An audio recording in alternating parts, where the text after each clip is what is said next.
And the Collins Elite research, what they came to the conclusion was, not only are we dealing with a phenomenon that knows when people die, it can simulate near-death experiences. It can play the role of a lover, a wife, a husband. It is manifested as Jesus to Christians, Muhammad to Muslims, Mickey Mouse to children. It, in their hypothesis, was essentially, it has the ability to peel you out of yourself.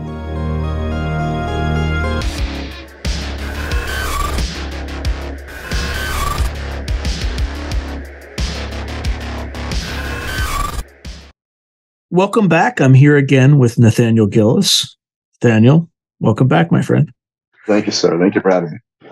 All right, we ended in a bit of a cliffhanger last time. We were talking about the government using experiencers for whatever they're experiencing, kind of getting into the prophecy business. And one thing that I'm going to touch on, given that that's the name of this episode, is the Collins Elite and how this all intersects, this phenomenology intersects with UFO phenomenology. So let's start with where we left off with the Chris Blo case, essentially, and the government stepping in and kind of making profits out of people. Well, first of all, I have to place a caveat here. I've never met Chris. I've talked to him, I think, private message like once or twice. Very kind gentleman, very, very genuine as well. I like him. I don't hate him or anything. And I don't know my son either. I've watched a couple of their shows. Blood SEO said so. So this is not, oh my God, I'm personally attacking Blood SEO. Not at all. Oh, no. And right. I would, like, I've interviewed him too, and I think he's salt of the earth. Cool, absolutely. And he's like very, and I don't deny that he experienced what he experienced. Like I'm firmly convinced that he has. What I don't know, and because again, I'm just looking at this from the outside, I don't know what the intent of these beings are. To him, he seems to see them as genuine, wanting to help humanity, things like that. And I believe that he believes that. But I just don't know. Unless you experience this stuff personally, I just don't know. And so let's just, like, with all the love and kindness of Chris, we're not. I'm just, again, I care about truth. I am focused on the truth and understanding what's going on. And I'm perfectly willing to accept either explanation. So with that. Correct. Yeah, absolutely. We're on the same page there. So my thing is this, and this is something that the literature, it will not only teach us, but it will discipline us if we do not employ this technique. The manifestation is not the message. Mm-hmm. It's not. Documenting the manifestation does not prove their message true. Just being honest here. Let's be real. Well, I filmed it, therefore I understand who they are. Doesn't mean a dang thing. Right? We filmed serial killers too. We didn't know they were serial killers when we filmed them. Until after. Yeah, all we know is that something non-human. Well, we can't even say they're non-human. Right. We can't even say they're non-human. Right. I'm looking at formerly human, which we'll get into that in a little bit too. But the idea that's being presented, if it's documented, the manifestation's been documented, then what they're telling me as the entities is true and accurate. What? Right. What? Now, again, that is a fallacy that the phenomenon is using, right? Of course, I'm your dear Aunt Edna. You've got my apparition. Are you, right? Are you doing what dear Aunt Edna would do? Hell no. Right? See what I'm saying here? Oh, we have them on film, or the government's been here. It doesn't matter. We can document the manifestation. We can monitor the miracle, if you will, but the message that we're seeded with be completely wrong. And so we're validating the beings. based upon, oh man, how many people have witnessed it with me? At one point, I did a show, well, probably 2 or 3 years ago now, where, okay, there was an individual that saw the dog get healed. Well, it's focused on the dog getting healed, but not on the phenomenon cutting him open. Yeah, I've always wondered about that. The Blood SEO Dog, right? Right. Well, they're healers. Well, who cut him open? And if the phenomenon's willing to cut something open just to show you, again, we're being hoodwinked, in my opinion, by the miracle. And we're propping up the miracle, or we're propping up the message with the manifestation.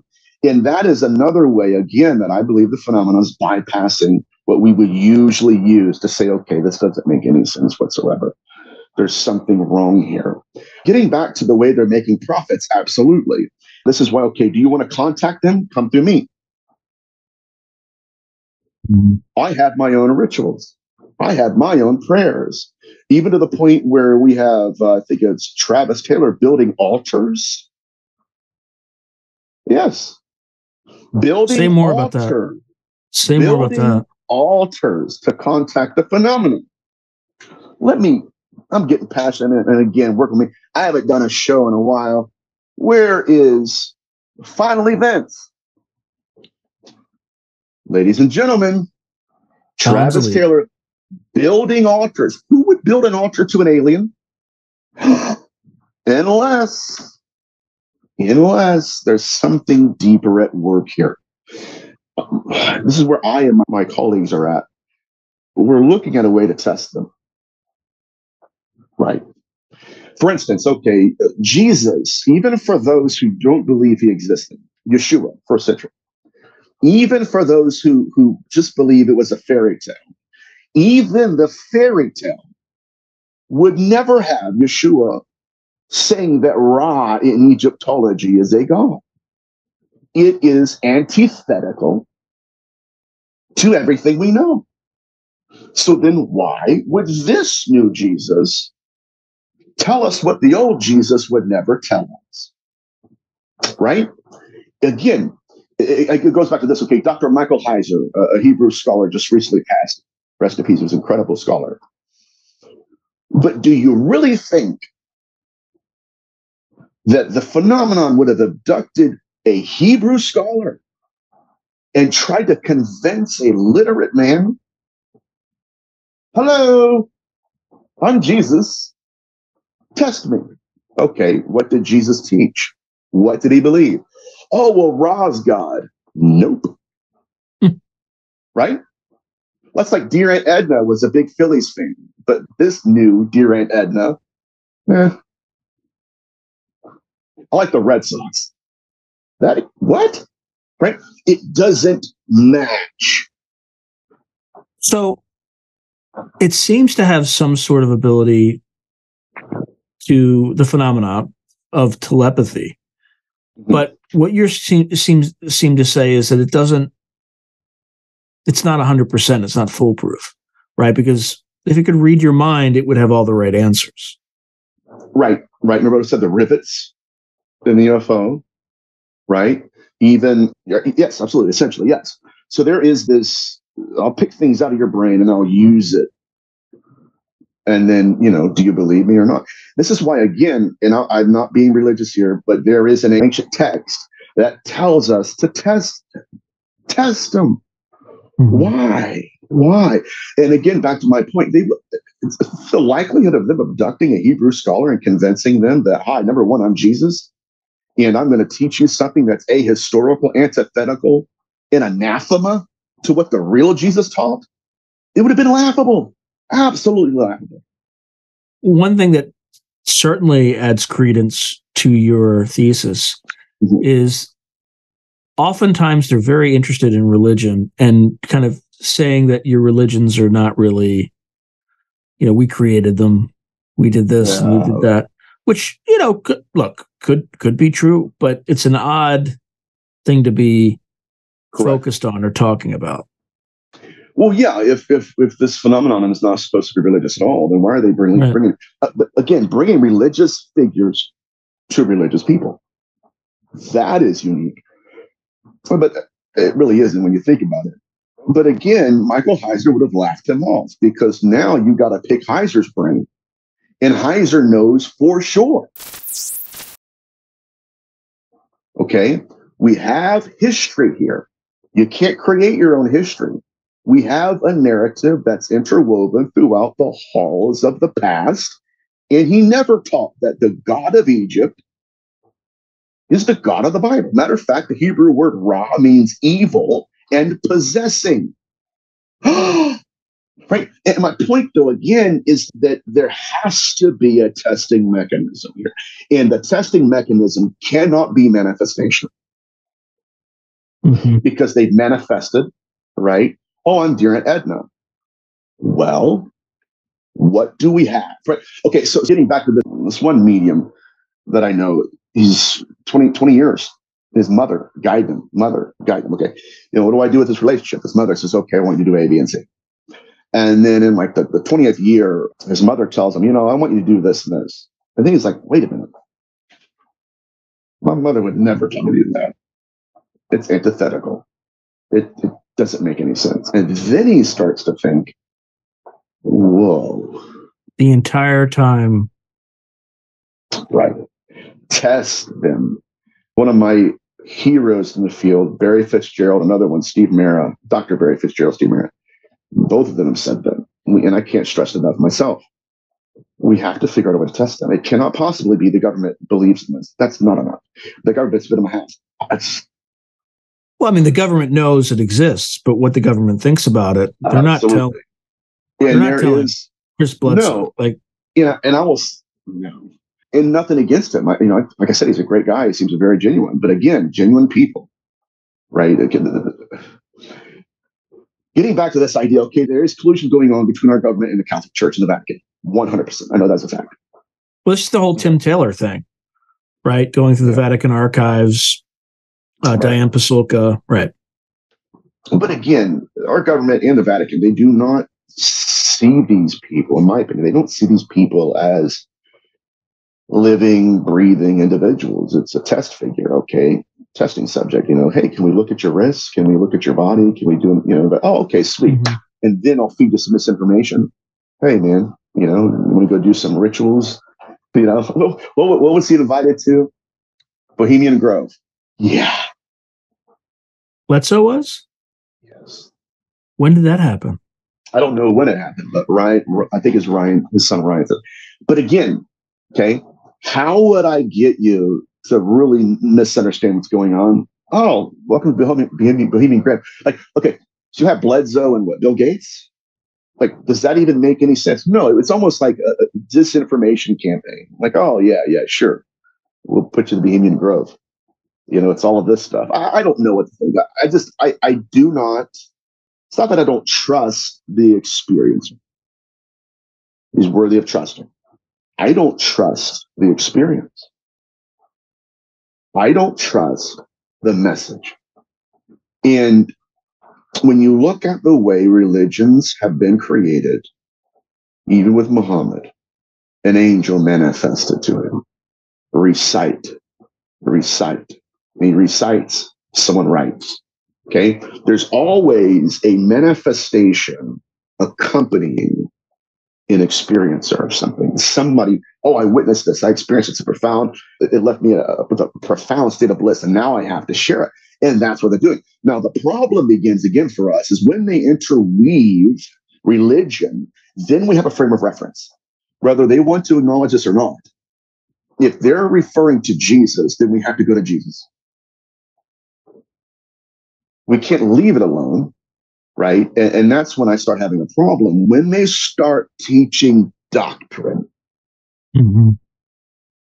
That, and I've been on shows with, not just a show, but the host of the show, Catholic priests and people that are very into Catholicism, the Vatican. And that's what they're looking at. Even evangelical movement, as wrong as some of them are, they're even looking at this thinking, what kind of an extraterrestrial would be like, hey, listen, I'm Jesus. Yeah. And I have right? Is this making sense? And I know I'm not, you don't have to agree with everything, and I respect that. But what I'm simply suggesting is We've got to test not what they're showing us. What are they communicating? Is it real? Now, another reason why I say that is even with remote viewing, specifically with the gentleman I was working with, he had prophecies, hundreds of prophecies written down. Okay. And inevitably, and Dr. Carla Turner highlights this, Bud Hopkins, David Jakes, a bunch of others, that the phenomenon will bait someone. I'm going to give you prophecies. They're going to be real. They're going to happen. Two truths and a lie, basically. At a certain point, they'll give you something that is so out of left field. What? How could the same intelligence know when people are going to die, but somehow fumble the bag when it comes to something so trivial? Then you start to see through the veil. What is really going on here? So what's the government's angle in all this, in your opinion? Like, why are they, like, what do they know? This is kind of, we start talking about Collins Elite stuff. Yes. What do they know? And are they sharing it with these experiencers? Are they utilizing them as tools of prophecy, like you talked about? We have a lot of problems here with our government, specifically with this subject matter. Number one, there seems to be a faction within our government that knows when people are being taken. In Nick Redfern's book, The Final Events, he talks about a case. I think her name was Tammy Stone, I believe. And she's in her car and she sees this UFO. She gets out of the car, looks up at it instantaneously. She's out of her body, looking down back at it. Triggered by location in her. And she said it was almost like a dream. It was very strange. The next morning, she awakens to a knock at the door. Seemingly a government official asks her, "Did you recently?" There we go. Men in Black. Did you recently have a nightmare about seeing a ship and being taken out of your body? How did you know that? I never even told. It just happened. I didn't tell my mother. Oh, it's not important. So if it is our government, then they know when some of these events take place. If it's not, it's the phenomenon of monitoring our memories. There are things that they want us to remember. That's not what I'm after. I'm after what they're wanting us to forget. Mm-hmm. And so referring back to our government, what do they know? Obviously, I can't sit here and say I know what they know. I can tell you that there are implications. The Collins Elite research is still ongoing under a different name, under a different linguistic umbrella. I can tell you that within the Collins Elite research, Department of Defense, people from the Department of Defense, rather, physicists, were going around the world and the country, specifically LA. One of the people they talked to was Sybil Leek, which was a contemporary to Aleister Crowley. And they asked Sybil Leek, when she moved from the UK to Los Angeles, they asked her, how well did you know Aleister? Well, he performed rituals in front of me. We talked. He would come in for tea. He would talk to me about his research, his encounters, all of that. And they asked her, well, you're a channeler. And she said, yes. Have you ever channeled the beings that he was in contact with? No. Can you try to? Sure. Turns the lights out, lights some candles, goes into her trance instantly. Something takes over her consciousness, commandeers it. And I'm here. What do you want? Right. Well, you know who we are. Yes, I do. What do you want? We want to know if you're extraterrestrial.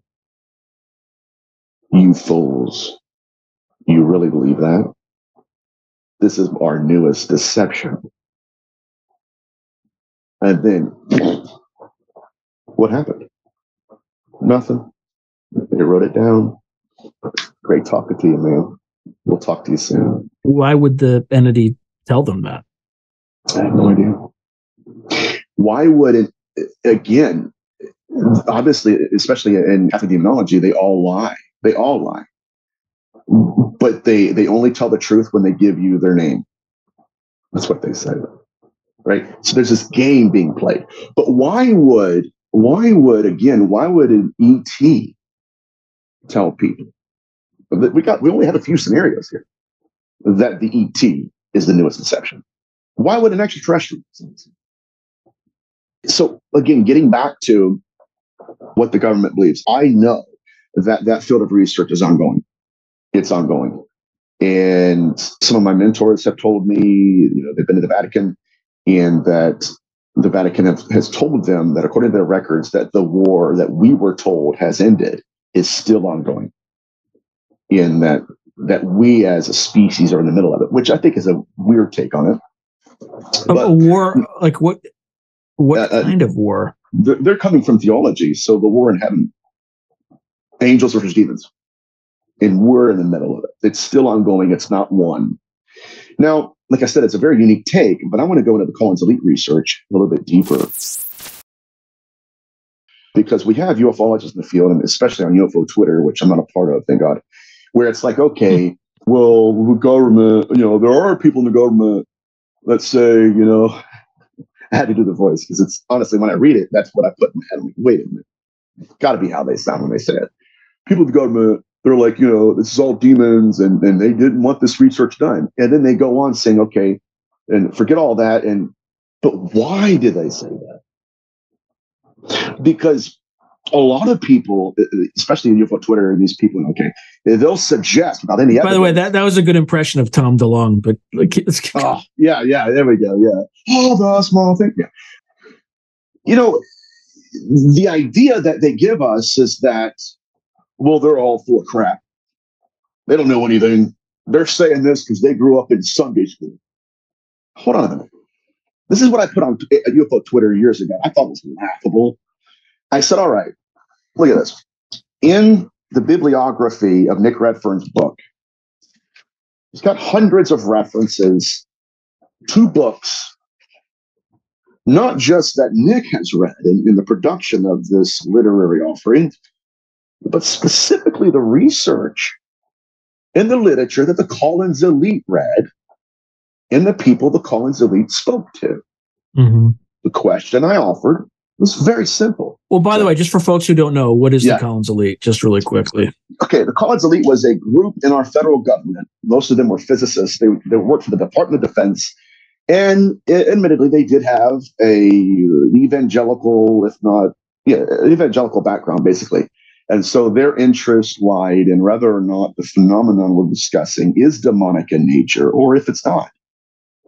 That's essentially what it was. So they went to demonologists, went to witches, experiencers, and their hypothesis at the very end of the book, not only did they believe this was demonic, but they believed that we should all be keeping the Mosaic law, which is strange to me. Yeah. Why would they think that?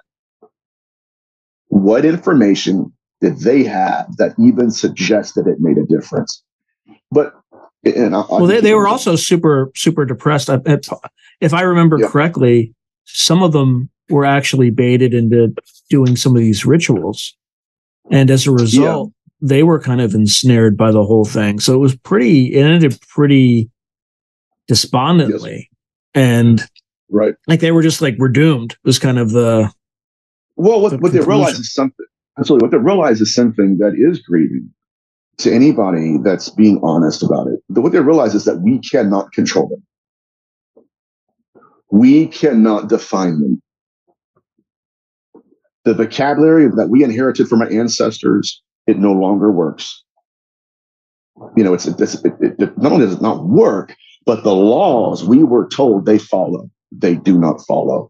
And so what they were doing is they were taking rituals from Crowley and Parsons, and even locally here at Wright Pat, they were performing the Parsons Technique. And this is something that's not new, right? And this gets back to Diana Walsh-Pasuka and Travis Taylor.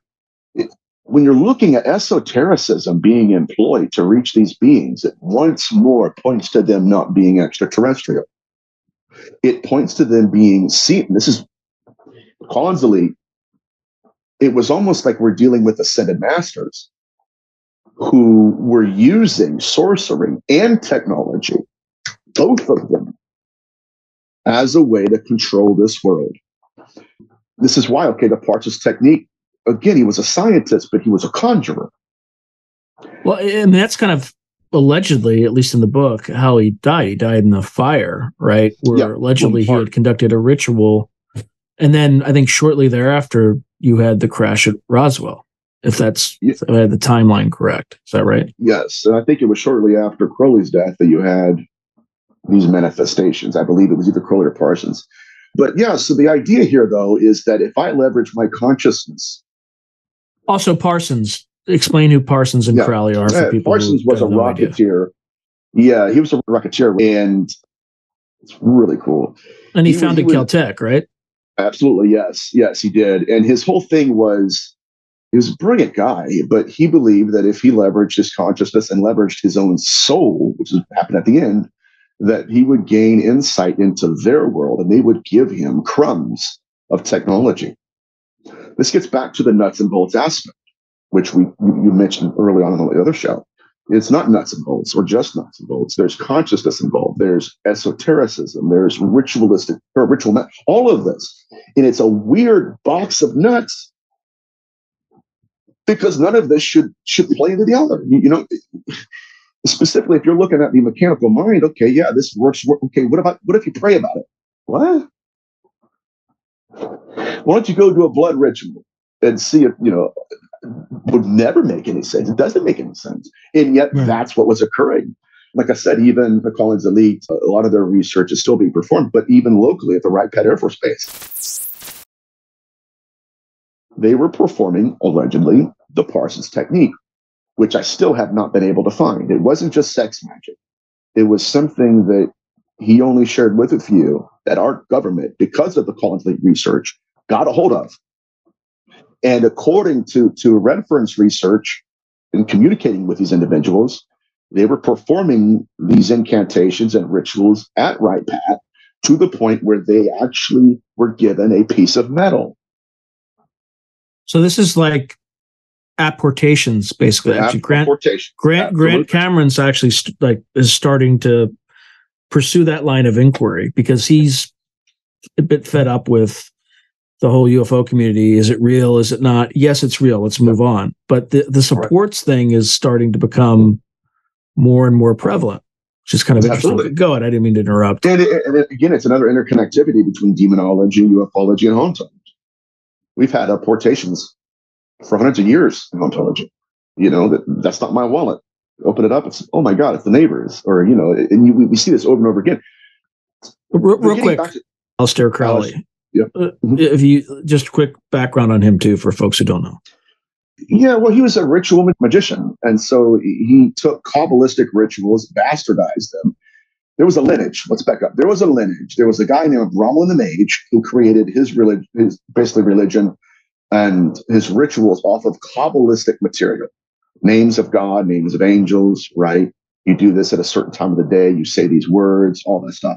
Now, and this gets very interesting, too, because I did a lecture. You can look it up on YouTube. Who's conjuring who? That. If you want to watch something that'll make you want to just drink and drink and drink and drink, just to run away from it all, that's what starts to get really dark. It's like, oh, my God, what is this? Who's conjuring who here? The question was, okay, so Brahman the Mage starts out with, okay, here are all of my rituals. I have the book. I can't find it. Anyways, he talks about his rituals and his incantations, and he says, okay, the first thing you have to understand is if you do not have a fear of the divine, these will not work. That's how he starts it out. And I know you asked about Aleister Crowley. I'm going to get to him in a second. I have to build a foundation for us to really encapsulate what he was and what he brought to the table. None of these will work. These are numbers. Essentially, it's like a phone number. But if you don't have a connection to power, electricity, it will not work. It's just done. It's impossible. And so when he died, he wrote a book of Brahman the Mage. He gave it to his children. And that's how Brahman the Mage came forth with all of his incantations. And then we have Eliphas Levi, another Kabbalistic magician. Eliphas Levi inherited all of these traditions and techniques. And again, his foundation was rooted in the fear of Yahweh and the fear of the divine, the fear of God.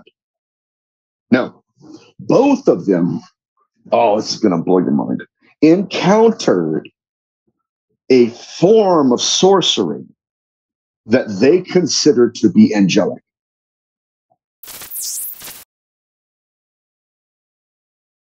The first time it happened was a Brahmin the Mage, when he encountered someone who was using symbols from Egyptology, Egyptian hieroglyphics, in mixing them with different traditions. And then, okay, you're getting results from something or someone. Is this all right? You follow me? Okay. So Eliphas Levi picks that up, and he doesn't dabble in angelic sorcery, but he does, again, rooted in the fear of God. And then you have Aleister Crowley coming through. He wants to employ Solomonic magic. He wants to employ a Brahmin the Magus rituals. He wants to pull from Eliphas Levi. The fact, though, and this is the problem, he wanted to take angelic sorcery and mix it in with all of the above. Now, if you look at the way the other incantations were built, right? If you do not have the fear of the divine, which Crowley didn't, he hated it, right? He believed in us, whatever. We don't have to get on that path. But anyways, none of this should have worked.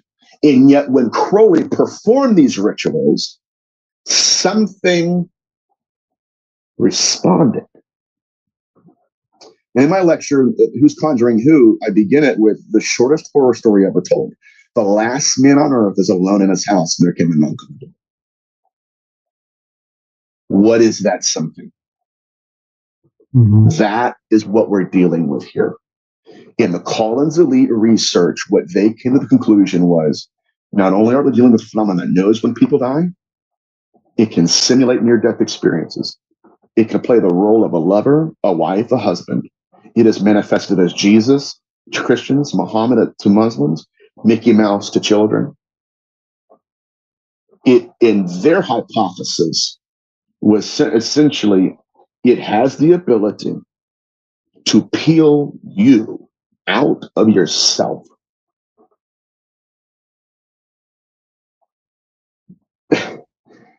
What are we dealing with here? We do not have the vocabulary for a reason. We don't know who, what, where, when they are. For thousands of years, something has been here. We just don't know what it is. That is what they came to the conclusion of, and it was not good. I asked this before, but I'll ask it again. What does this phenomena gain by torturing? I mean, if you accept that abductions are kidnapping and there's insemination, all sorts of crazy stuff, what does it gain from playing these games? Like, what's in it for the entity? So this gets back to demonology. There were two dominating hypotheses in history. One is that these are fallen angels, and that these somehow may retain their divinity in a way, and now they're just trying to inseminate women. It falls flat. When you look at the data that we have collected, not just in the physical case studies, the pictures, documentation, but the literature, there's something much more malevolent. The other hypothesis that I'm working on, it encompasses all of them. It is future human. It's also formerly human. The other hypothesis is that these are unclean spirits of biblical antiquity and Mesopotamian literature. They're disembodied. And because of this, my theory, because of their disability of being without being a being, what they're trying now is to further their existence by self-replicating through women. Now, getting back to this Collins Elite research, we see this performance throughout all of history, even with the Red Rite. Now, the Red Rite, this is incredible. Remember how I told you before in the last show that we're looking at screenshots of an event?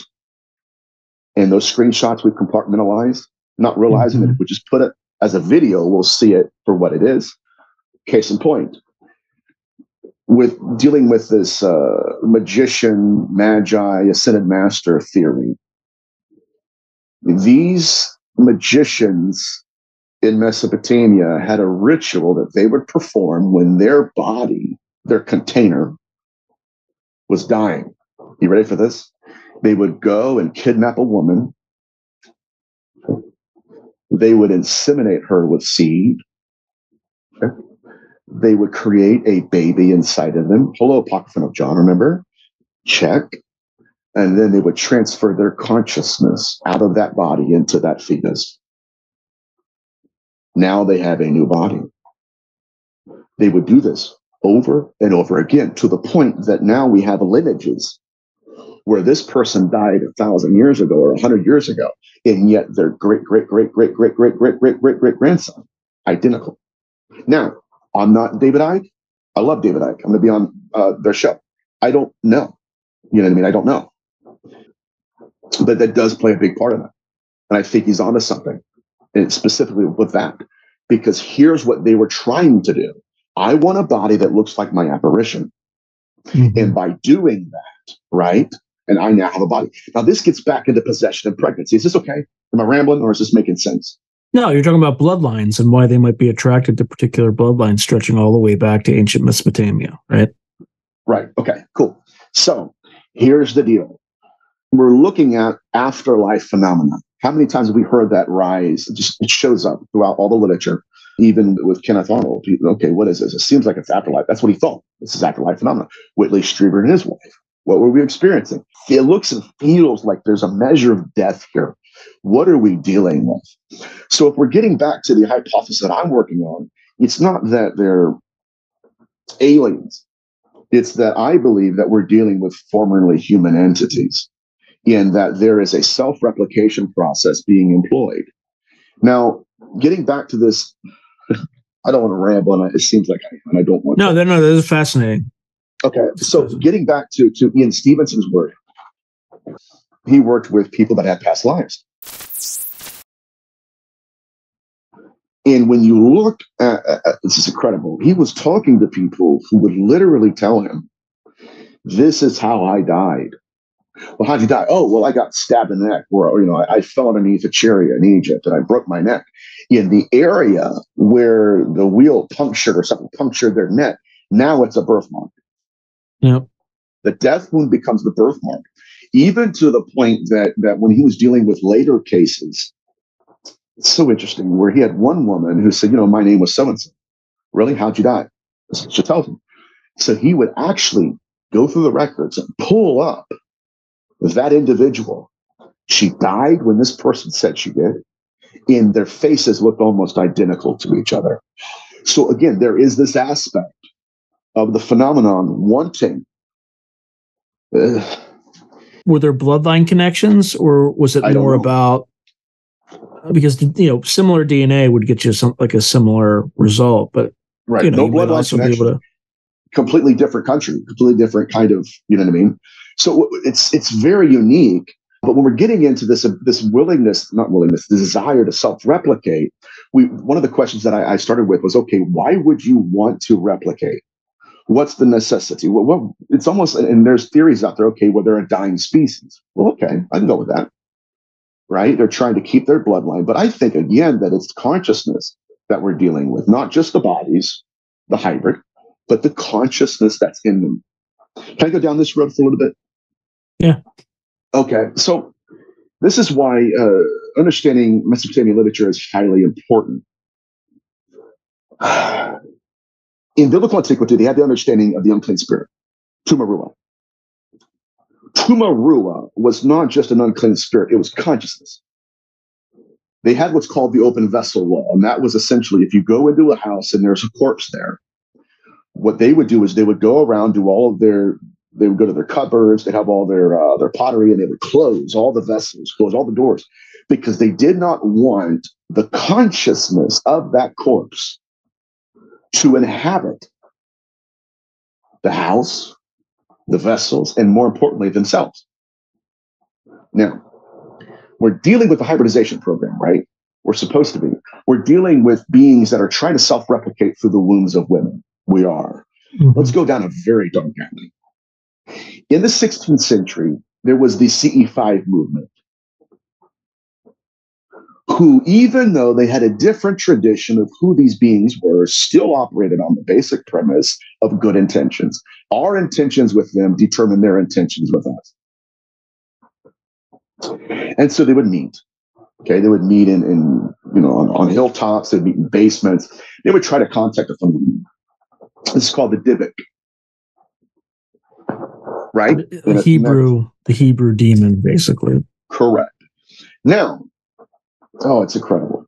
So these people are reaching out to the phenomenon, and oh my God, give me access to my ancestors, and I want to understand more about the other world, and I want this veil to thin, and give me insights, would you? And then after that, people were going to bed at night and being visited in their dreams. Not just that, but you see the sexual pathology manifest again. Remember what I told you before? Even as the phenomenon evolves, it will always reincorporate certain aspects of its agenda, hoping that you forget that's what it was doing 1,000 years ago. It doesn't matter. That's a new mags. I'm an alien now, so who cares? I'm doing the same thing. So this is another one of these case studies. Women were going to bed at night. They're being accosted by entities in their dreams. They were called dream demons. Now, they were being induced into dream states. And then the being would inseminate, just like in Genesis 6, Apocrypha of John, all of that. And what's so interesting is the next morning, these women would think, okay, that was the weirdest thing in the world. But thank God it was just a dream. Then again, they would go to work, and they would have ligature marks on their wrists and on their ankles, bruises, sometimes teeth marks, all of the above. So next thing you know, from that initial experience to the nightmare, now they start having memories that do not belong to them.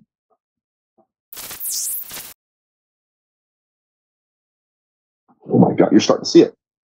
We've got it, right? Because now you're looking at it thinking they're inserting memories. These are screened memories. They do not belong to that individual. And so these women are thinking, okay, why do I remember eating a baguette or a beignet in France? I've never been to France in my life, but I can taste it. It's these different memories, and I remember this, and yet that's not really what I was experiencing. And they were confounded and conflicted. And then all of a sudden, they're possessed by another consciousness, another voice. Sometimes it was a different gender. So now it's not just memories, it's consciousness that has commandeered their body, stemming from that initial contact. Making sense? Is following me? I know it's dark. Okay. All of a sudden, you start to see through the veil. You start to realize possession to us is pregnancy to them. Because once again, the phenomenon mutated. It's incredible. Not only were they accosted by the entity, not only were they possessed by the entity that assaulted them, but now the entity has crawled up in their womb as a fetus. This is in Between Two Worlds, Spirit Possession, cases in context from the Middle Ages, whatever. Those are book references. Now these women are pregnant.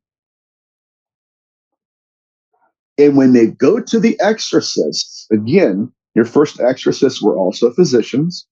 They would perform the Lavouche method. They would put their thumb on the wrist. They would feel 2 heartbeats in one body, 2 pulses in one body. And not just that, but the woman is showing. That's when demonology, for the first time in history, asked the most profound question yet. Were these women impregnated by these beings, or were they pregnant with them? Which leads us right into Betty Luca's abduction. Where did you get these? Yeah, they're us now, but they were in you. Now we're getting to the point. When they performed the exorcism, the phenomenon removed the consciousness from these women, but in doing so, they also took the fetus. Ugh. Ugh. And so then you have the entire scenario. It's not an incubus. It's not a succubus. It's not just a missing fetus syndrome. It's not just ufology, right? You see it for what it is. And that's why I'm of the opinion, okay, yes, they're hybrids, but not just a hybrid DNA. Whose consciousness is in these beings.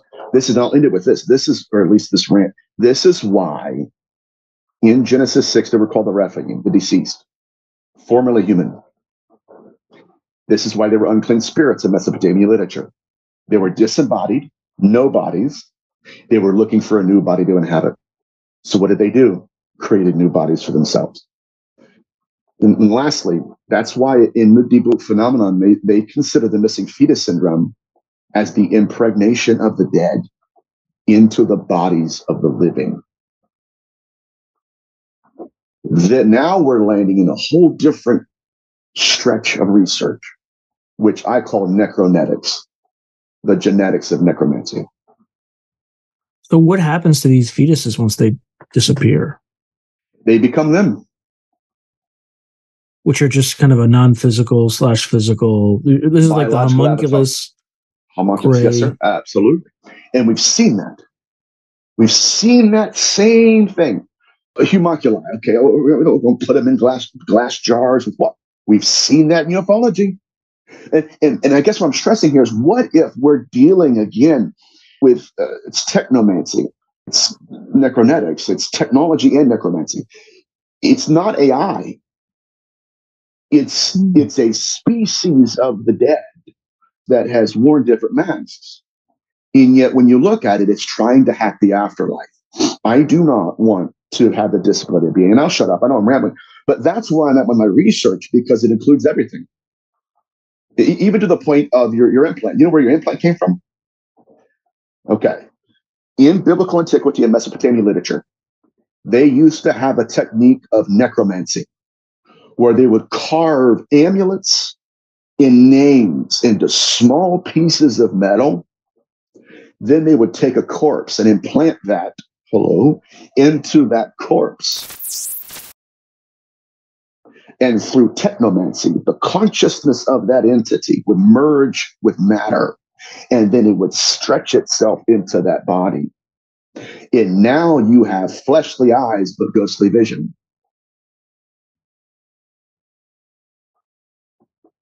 That's the implant. And it's not just me saying that. They've literally told people that.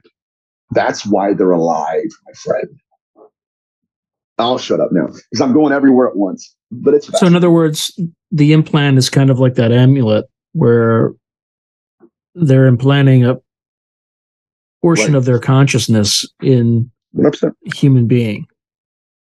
Absolutely. And many of these abductees have been told, I'll get to a case study from Beyond UFOs in a second, but they've been told, we can access everything in you from this little piece.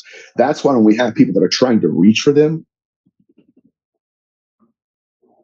what are you doing? Right? It's fascinating. But even in the book Beyond UFOs, there was a gentleman that had an implant, and he was talking about how he had been abducted since his youth, and he would always know the protocol. He would always feel this energy in another room, and he would, oh my God, I got to prepare myself. They're going to get me again. He said one day I felt the energy in the room. Implant turns on. Next thing you know, he's looking through their eyes as they're hovering over his house. My question is, if he was looking through their eyes, who was looking through his? Not nuts and bolts. Well, here's another question. If he was looking through their eyes, they were looking through his, but was something looking through theirs, so like a third. True, absolutely. It's on the table.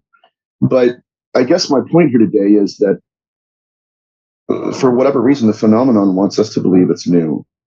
And if it's new, there's a new origin. If there's a new origin, we can exclude all of the other masks as one, all the other case studies that suggest otherwise. And we're landing right. It actually nicely parallels what the U.S. government is currently doing. Yeah. Forget about everything before 2017. We're just going to focus on 2017 and afterward. And that's what we're going to focus on. And we're going to restart everything. Regardless of whatever the explanation is, it's a very slippery phenomena that just kind of, just when you think you're going to get close to it, it slips away. Now, is there a positive aspect to this thing? Right? Like, is there, if you have demons, do you have angels? I don't know. I've been trying to get Dr. Color Turner's book, The Masquerade of Angels, but it is not exaggerating. Because I've had people that have wanted to buy the book and then give it to me, put it, add it to my library, which I was like, super awesome. I'll take that. It's $300, man. It's $300. But what's it so expensive? Is it like a textbook or is it a? It should be a textbook, but it's not. It's her last book, I believe. It was absolutely incredible. But essentially, she was working with experiencers who were being abducted by beings, and they asked these beings, "Are you angels?" Yes, we are, but not like how you've been taught. What do you mean? How would you know what I've been taught, first of all? And this is incredible because they do have the ability to measure literacy and belief.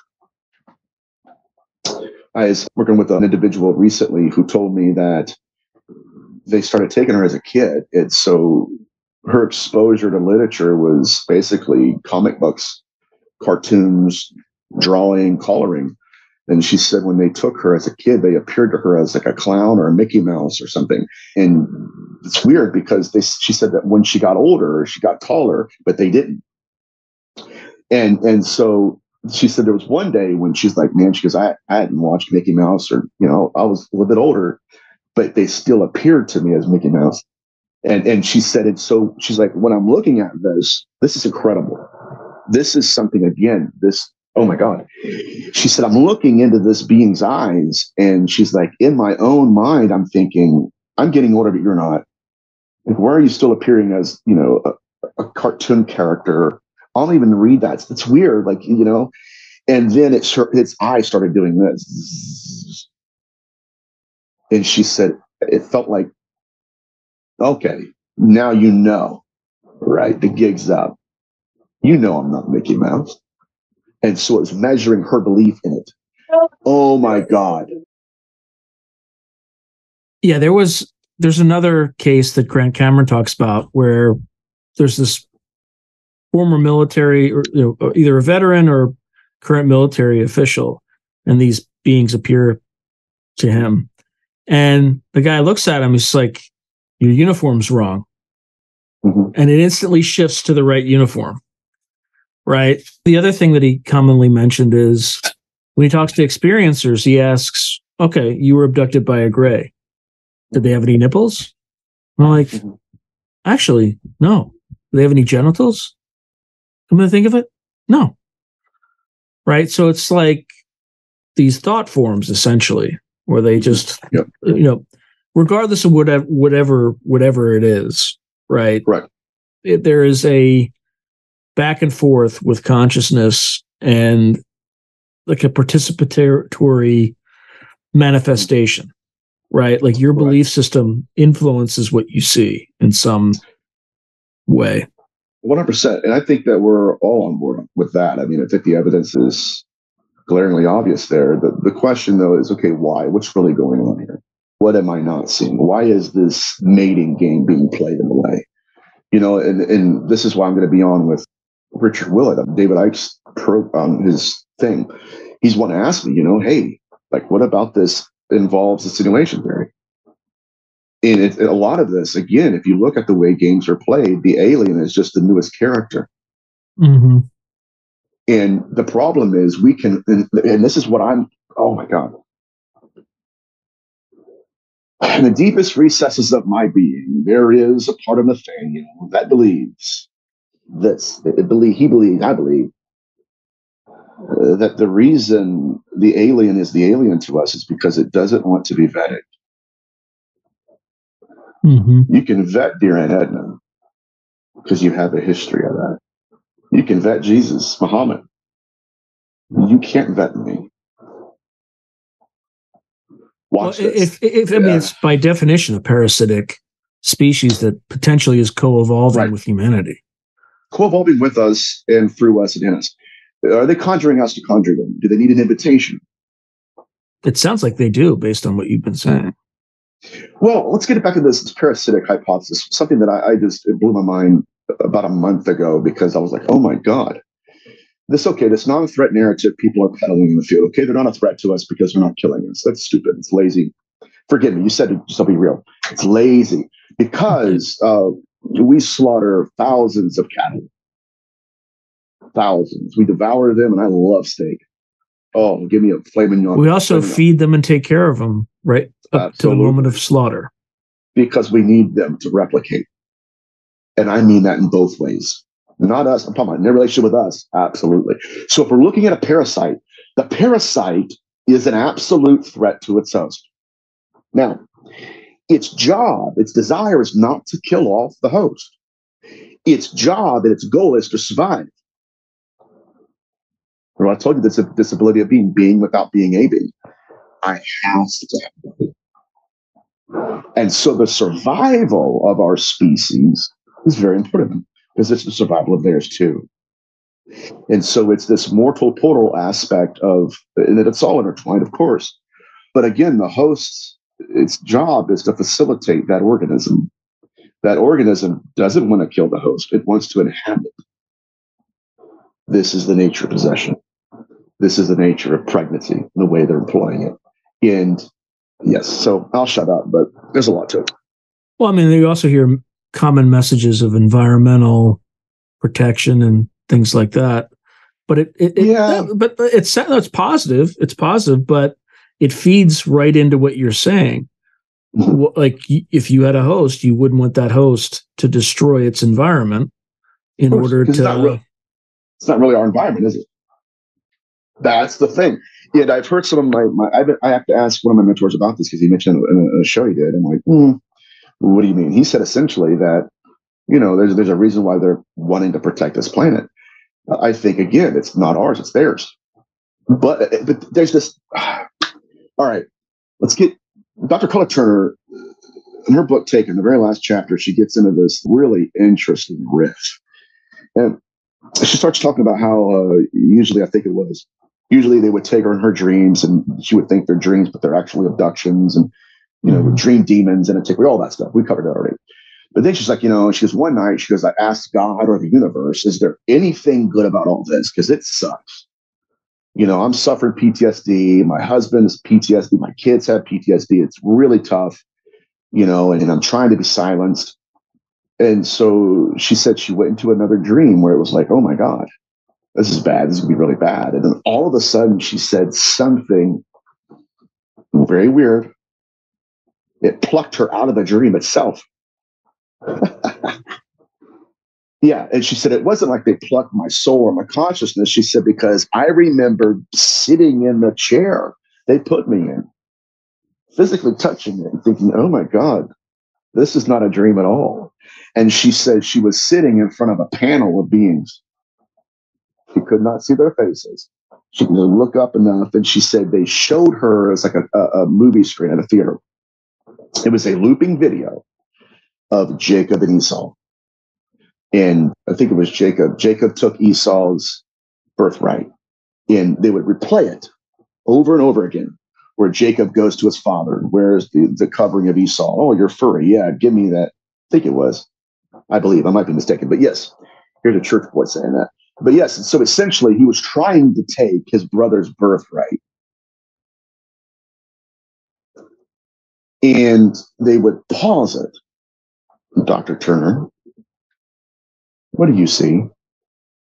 This is incredible. Incredible. And she would give her explanation on what, no. Watch again. And they would start it back. What do you see? And she's like, they did this for like 25, 30 minutes. And finally, they were like, all right, this is what's going on. There is a species that wants to look like you in order to take your inheritance. What is the inheritance? They said it is Earth.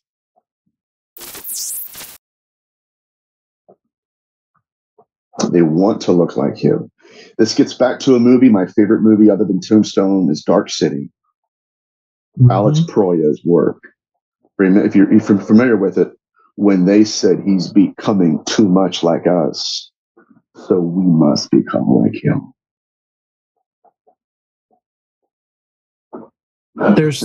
There's another movie called The Adjustment Bureau. Are you familiar with that? Yes. Absolutely. It's less dark, but it's similar in a sense where you have these entities that basically control bloodlines and what happens and things like that. And this is something that Chris Bledsoe has said, that the government tells him, that movie is very similar to what's going on around. It's a good model. I don't know if it's very similar, but it's a good model for what is going on in our reality. Now, how much would the government know? I don't know. I think they're probably more ignorant than most people think, but I think they still know more than most people do know. And I think they're just not getting to answers, right? They're just not getting to the right answers. Well, this gets back to, first of all, to get the right answer, you have to ask the right questions. And I think that's where we're at right now. Do we even have the vocabulary to ask the right question to get the right answer? It's a struggle. But here's the problem. I mean, and somebody asked me the other day, okay, what do you think about disclosure? Like Sean Cahill said, if the government admits that these are here, that they are here, then they're going to have to admit to a lot of bad things that these beings have done to our species. And at this point, I think that's why they're holding their tongue. Oh my God, they're here. What? You're telling the single man who's never been intimate in his life that you are actually a father. You did father that boy or that being. You know what I mean? All of the abduction stuff is tethered to disclosure, and I think that's why they're giving us videos where it's like, that was in Skunk Works, we know that. Or, you know what I mean? It's like, okay, I can get it. What are they not telling us? And I don't know. That's not deep or anything, but that's really where we're at. Well, yeah, no, I think if your hypothesis is correct, this entity is in a bind right now. Mm-hmm. And the reason is you can look at polls like Pew Trust polls in government, right? They're in the U.S. government in particular, they're the lowest they've ever been. Mm-hmm. And the government has been so reliably lying to us about a multitude of topics. Like take the lab leak, theory, just as an example, right? It's widely known, not 100%, but widely known that it leaked from a lab. But if you had said that at the beginning of the pandemic, you were racist, right? Like just stuff like that. But the government has done this stuff. One thing, you're all of a sudden something else. It's like, how did that even happen? Well, it's like, come on. But like they like the only consistent theme is that they reliably lie to the population. So, and it, without getting into politics, like the government, institutions, maybe military, maybe be the only exception. There is widespread mistrust of institutions, and things are really shaky for the institutions that are running the country right now. So again, if I accept your hypothesis, there is a huge danger of chronic instability. And these bloodlines, many of them, in an extreme case, could be snuffed out. I mean, even if you look outside the country and assume that the Russia-Ukraine situation spirals out of control and there's a nuclear exchange, right? The ball game's over for whatever this is, because there ain't going to be any humans for it to. Right. So there's this dilemma. Does it, whatever the phenomena is, allow for disclosure in order to survive or to ensure its survival? True.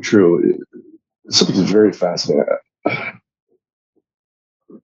had a case about 3 or 4 years ago where it was an incubi case.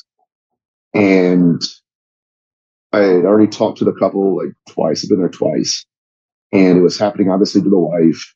And something was crawling in bed with her at night. Like she could feel it moving the bed and everything. And so the last time I had been there, the husband had partial paralysis. Like a part of his face was, and I'm like, what happened? He's like, well, he goes, I just got back from the hospital. It's Bell's palsy. He said, this is why I'm just not for a lot of these paranormal TV shows. personally. He said that, he goes, I was watching one of my favorite TV shows and they did the rite of provocation. And he said, so I provoked whatever this was. And he said, when I did, he's like, I'm a veteran. He's like, I can fight. He goes, I'm a tough guy. I got it from my dad. He's like, but I can't fight what I cannot see. Mm-hmm. He said, and finally, he's like, I challenged it in my own house. This is my house. You've got to go. He said, nothing happened. He's like, dishes didn't go flying or anything. He said, I went to bed that night. And he said, in the middle of a dream, he said, it felt like something took a fist and balled it up and began to pummel me in my face. He said, so then he woke up paralyzed, went to the hospital. The guy, they did tests, said, okay, you have tremendous head trauma. What happened? You get a car wreck, you get a fist fight, like something has affected you neurologically. There's something wrong. So anyways, that was the last time I've been in the house. So now I'm showing up at the house. I've already talked to them. I'll be there at 7:00. And the house is old. It has a wooden deck.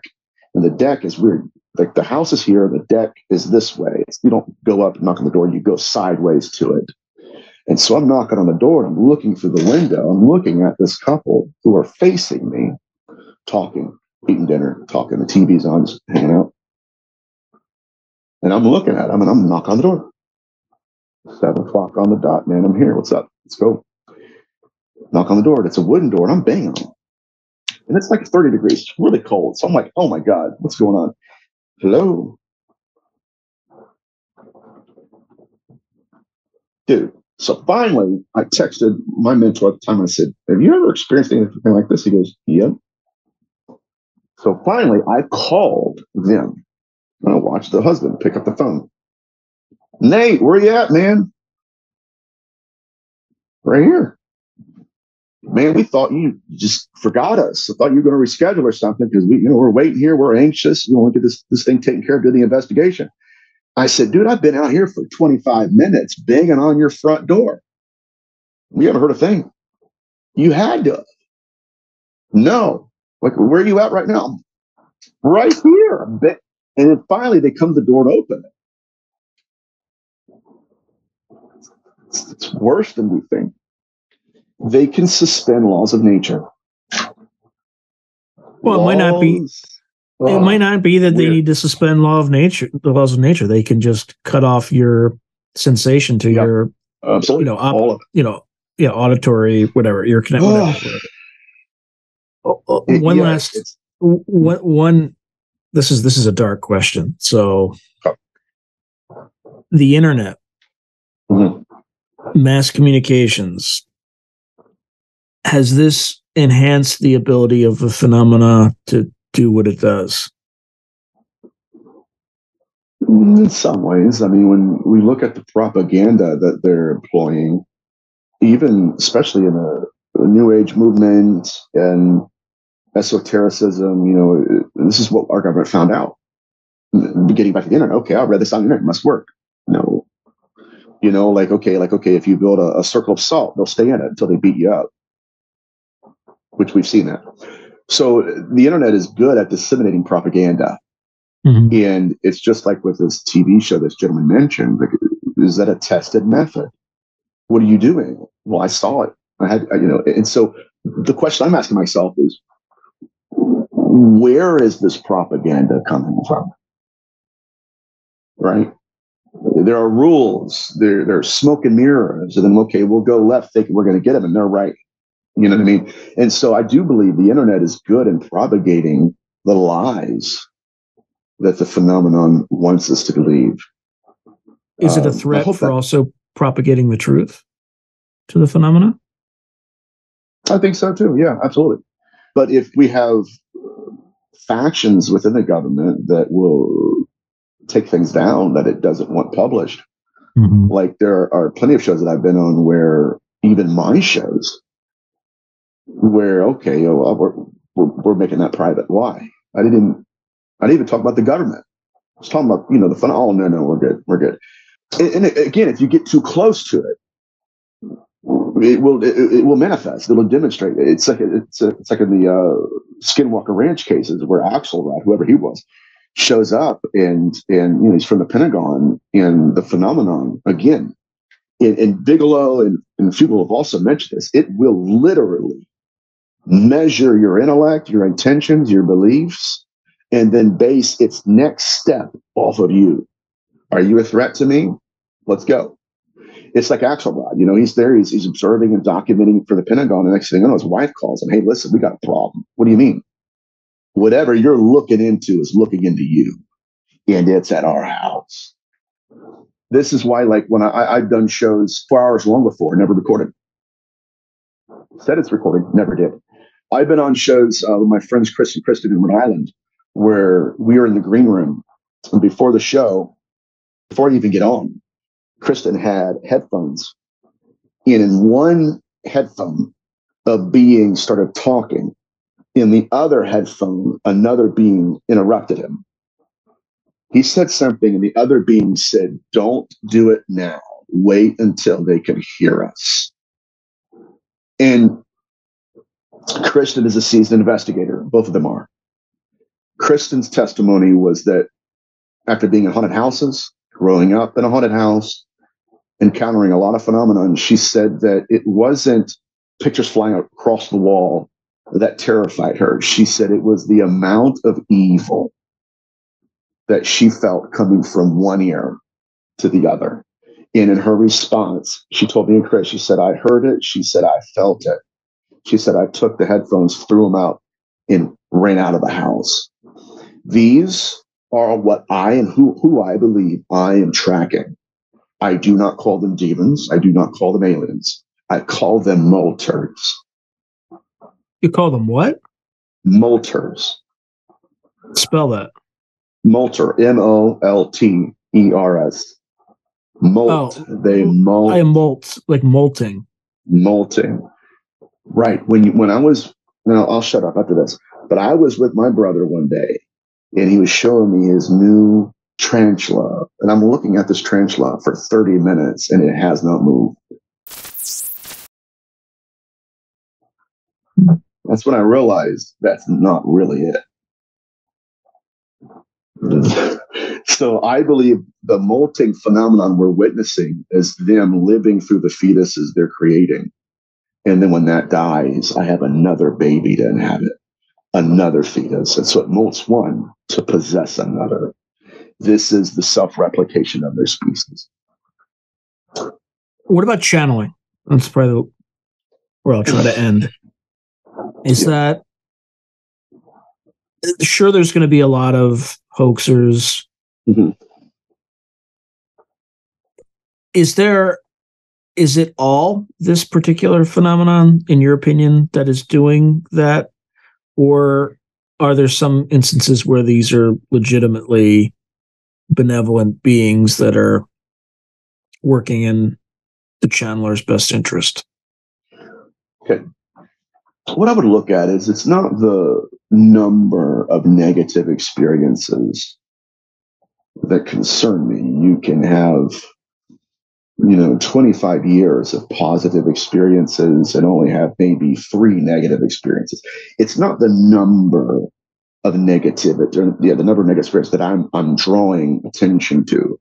It's the depth of darkness these negative experiences include that, in my opinion, outweigh the rest. And I did show Christina Gomez not too long ago. I said, okay, Teddy across the street, your neighbor, great guy. When you're on vacation, he'll cut your grass at 4th of July. He'll invite you over. He'll give you the nicest steak you'll ever have, the juiciest brat, give you the coldest beer. Great guy. Until he takes your wife out of her body without her permission. It only happened once. See where I'm going? It's not the amount, it's the depth. Or, Uncle Johnny. Johnny's a great guy. You trust him with everything. Yeah, until he takes Billy. And Billy comes back. Just like Ted Rice. Ted Rice's grandfather. I'm gonna nail something into the coffin here today. Ted, again, it's not the amount, it's the depth of darkness that outweighs everything. Ted Rice was approached, again, he was a psychic, worked with Dr. Collier Turner. He's approached by what appeared to be his deceased grandfather. Mm-hmm. Until it tried to assault him as a kid. we cannot measure in numbers. We have to measure in the depth of darkness. Sure, Uncle Johnny's a great guy. 99% of the time. But when he's not, sure, he'll simulate near-death experiences, take you out of your own body, manifest as everything but God, because God has no image. And see where I'm going here. And so, again, that's where I conclude, okay, yeah, sure, channeling. Okay, let's get back to channeling. With the remote viewer that I was working with and his son, not him, but his son specifically. So, yeah, man, of course, they gave him all kinds of information. He had prophecies. He would get it back into his body. He would call up local politicians, local celebrities. Hey, listen, your polling's going to drop in this certain location. You need to focus on the Hispanics and not so much on, different kind of variations and populations. And then one day you see, oh, okay, this is what they're really doing. And so one day he leaves his body and meets his guides in this silver room, just like Ted Rice. It's very interesting. And he said when he realized that there was something wrong with the scenario, it wasn't like all the other scenarios, yet he's looking at his guides. And when he realized that there's only two possibilities, either these are not my real guides, or they've never been my guides at all. And so when he began to question, the next thing he knows, he's slammed back into his body. And he has a massive heart attack when they're taking his shirt off. From underneath his skin, subdermally, were 3 religious amulets that pushed themselves to the surface, not unlike hauntology. I've had cases of people being attacked, and the burning sensation starts from underneath the skin, and they see it move to the surface. Not unlike UFO abduction with Betty Luca, where they would peel the soul out of the body, or whatever you want to call it. And then when they placed it back into the body, then the skin manifested. You ready for this? Exactly what Ian Stevenson said. Right? It happened to the soul, manifest through the body to the skin. Just like those case studies, here we have this remote viewer. And he said, and I have pictures of this, it's incredible, that the 3 religious amulets that the others employed had everything to do with this world and not that world. What? The one was an Egyptian hieroglyphic, angel magic. The other one was the Star of David, and the other one was the cross. So again, can we trust them? Well, they've told me the truth. Okay, keep on going, right? Because they're playing the long game. The Collins elite understood that. Our government understands that. Parsons does. So I don't trust them. Yeah, that's how you can destroy somebody. Just give somebody 99 tiny things that turn out to be true, so you can prepare them for the long. It's the long con, right? Where you get them at the very end with something so colossal. Hey, everybody needs to flee their homes immediately because there's going to be, massive volcanoes going to erupt, and then you create all sorts of chaos, and people die because out of panic as they're stampeding over each other, and it doesn't happen. Right. And that's the nature of possession here. The purpose of possession is not not just pregnancy. The purpose of possession is not to think for you. It's to think as you. To where, it's no longer, now I'm channeling it. It's no longer them, it's me. And so there's this nature, relationship of consent. And in my book, that's getting across, I call it a protocol of belief. Where we see this in possession in many cases. And Malachi Martin highlights that perfect possession, where the being will manifest, okay, I'll send you a thought and you'll know it's me.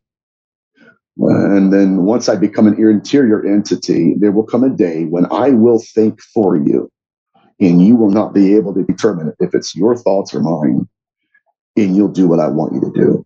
And we've seen this in many cases being employed in the UFO abduction phenomenon. One individual in Beyond UFOs, Beyond UFOs, I think it was, where he had a catastrophic motorcycle accident. And he was possessed by this, he called it an intelligent electricity, sucked him out of his body.